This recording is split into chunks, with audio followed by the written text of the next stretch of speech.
We're up to Columbus, and at this point, I had to move items on the board over to make room for logos because it's just not going to work. There, so yeah, this one's still not quite all the way below the line, but it's as close as you're going to get. With Columbus, this is where the remarks would get started, right? Where the team hasn't been past the second round in their history.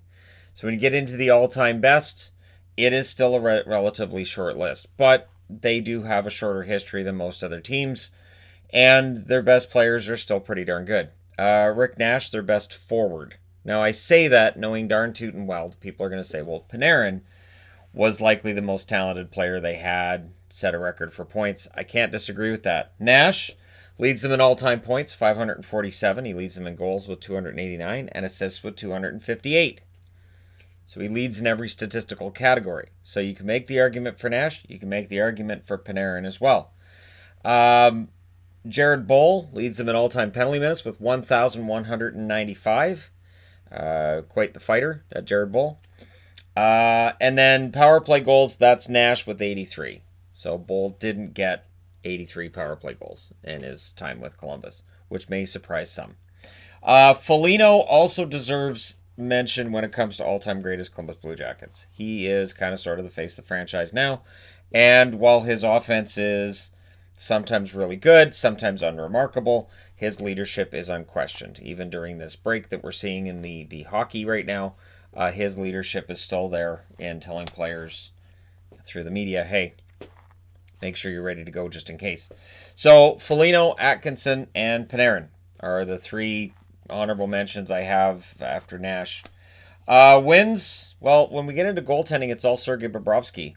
So when you're talking about Nash, Panarin, or Foligno potentially being what you'd consider the greatest for Columbus, and no, I don't have Seth Jones in that category right now. Bobrovsky absolutely is there, and Bobrovsky 213 wins, save percentage of 921 in his time in Columbus. Shots against 11,067, and shutouts Bobrovsky leads with 33. Every statistical category is Sergei Bobrovsky if you're looking at their goaltending. So, yes, I know Elvis is having a decent run. He's won 13 games in his career. Let's not get ahead of ourselves. Mason deserves an honorable mention here. Steve Mason, of course, gets them to their first ever playoff appearance. Quite the flash in the pan season that was, too, where he had a whole bunch of shutouts, and he was a great player, great goaltender. Looked like he was the future, and then it just didn't work. Mark Denis. Well, their first year, Mark Denis was supposed to be the starter. It was perceived that he was going to be this really, really good goaltender, and it just never really quite worked out. There was also Pascal Leclerc, who was going to be... This is kind of a franchise that's had that goalie of the future problem for a long time. So Korpisalo took over this year, and it looks like it's going to be Korpisalo's net for a while. At some point in time, could Korpisalo threaten a couple of numbers on this board? Maybe. It's going to be tough, though, for him to get to 213 wins like Bobrovsky had.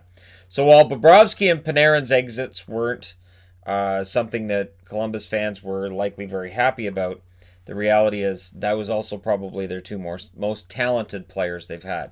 You're going to get into the greatest of the Blue Jackets. Again, there's some conversation to be had there. And I probably should have put Jones up there. You know what? I'll put Jones up there, because if I don't, then people are going to say Jones belongs there because.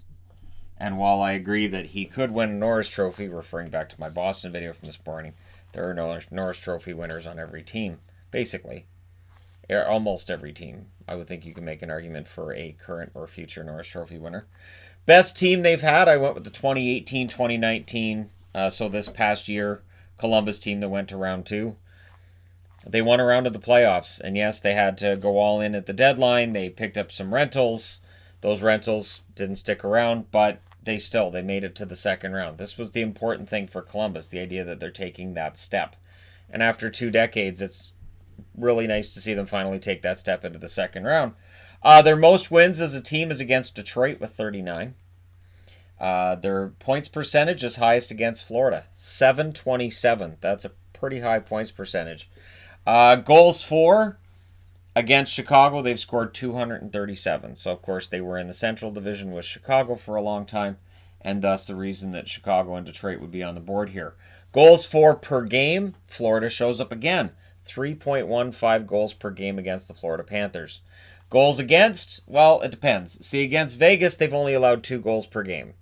But you can look at Vegas and say, well, that's too small of a sample size. I can't argue with that. So you can go with New Jersey with a 2.13 goals against per game. Again, pretty decent numbers against both of those teams. Notable captains, this is where we get into Foligno, Nash, Adam Foote. Adam Foote was a big part of the early years for this franchise. And Lyle Odeline was their first ever captain. So again, if you're looking for their trivia answers, Lyle Odeline is definitely a trivia answer for you. Now, if we get into most points, that's where 2016-2017, when they had 108 points, that's where that comes in. Longest playoff streak, does it continue this year? Their longest streak is 3 years, 2017 through 2019. And this is where Columbus, if we're going to have this discussion of great Columbus and best of Columbus, it's really important that they maintain at least playoffs, and they maintain this momentum and this idea that they're getting better. It is not easy to do when you lose a Panarin and a Bobrovsky that same year. And I know people talk about Duchesne, Dzingel, those were rentals. So I don't really focus too much on when rentals don't re-sign somewhere, but when core guys like Bobrovsky and Panarin don't, that does say a lot for a team if they're able to maintain their standing. And Columbus, it looked like we're ready to potentially still make the playoffs this year, 2020. So we'll see what happens with that and if this becomes 4 years. Now, if we don't end up having a playoffs in 2020, then that doesn't count as missing the playoffs either. That means, okay, everybody gets a do-over next year, and that'll frustrate some fans for sure. Because this is why, and I'll throw this into this video, this is why when people say, oh, you just got to throw it all out, start next year, that would mean that this regular season meant absolutely nothing. It meant absolutely nothing other than for players getting their goals, their assists, and getting paid at the end of the year. The season, the standings, meant nothing. So for Detroit fans, congratulations, you win. And for a team like Columbus that was on the verge of maybe missing the playoffs, maybe making it, well, you don't have to worry. Your playoff streak stays intact. Coach, I had to go with John Tortorella. If I went with anybody but John Tortorella, that's a problem. John Tortorella has been the best coach they've had. I don't even know if it's necessarily close. I don't know that it's close. You might be able to make an argument for Hitchcock, but I would go with Tortorella. GM, Jarmo Kekalainen. So they're having this never-before-seen run in the playoffs. Jarmo Kekalainen deserves a lot of credit for this, and he deserves a lot of credit for last summer not panicking. Absolutely didn't panic. In the he was a Blue Jacket category, or he was a Jacket category, I went with Thomas Vanek, who was there for a very short period of time. I understand they used a couple of bodies to acquire him. Mike Pekka.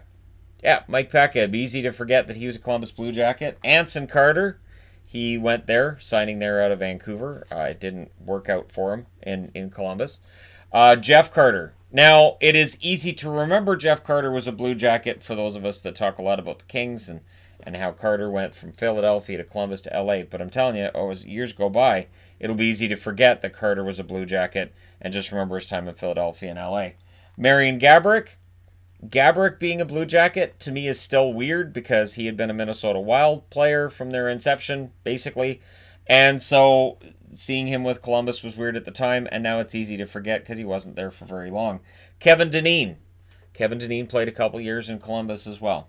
Dineen, mostly remembered for having played elsewhere. It would be easy to forget he was a Blue Jacket. And Sergei Fedorov. Fedorov was with Columbus for a while. And if you look at their stats, he's still top 50 in all-time Columbus Blue Jackets players. But we don't think of Sergei Fedorov as a Columbus Blue Jacket. It's easy to remember as being Detroit Red Wing, obviously. His time in Anaheim before he got driven to the airport by Brian Burke. And, Columbus. It is a strange place that he ended up because, again, he was there for a while, and he was a useful player for them, but that explosive offense that had made him so popular with card collectors in the early 90s, it was gone by the time he got to Columbus. So that's that's where the debate is. And I guess we can all have the debate about how great the greatness of Columbus is compared to what it could have been and what it could be from here.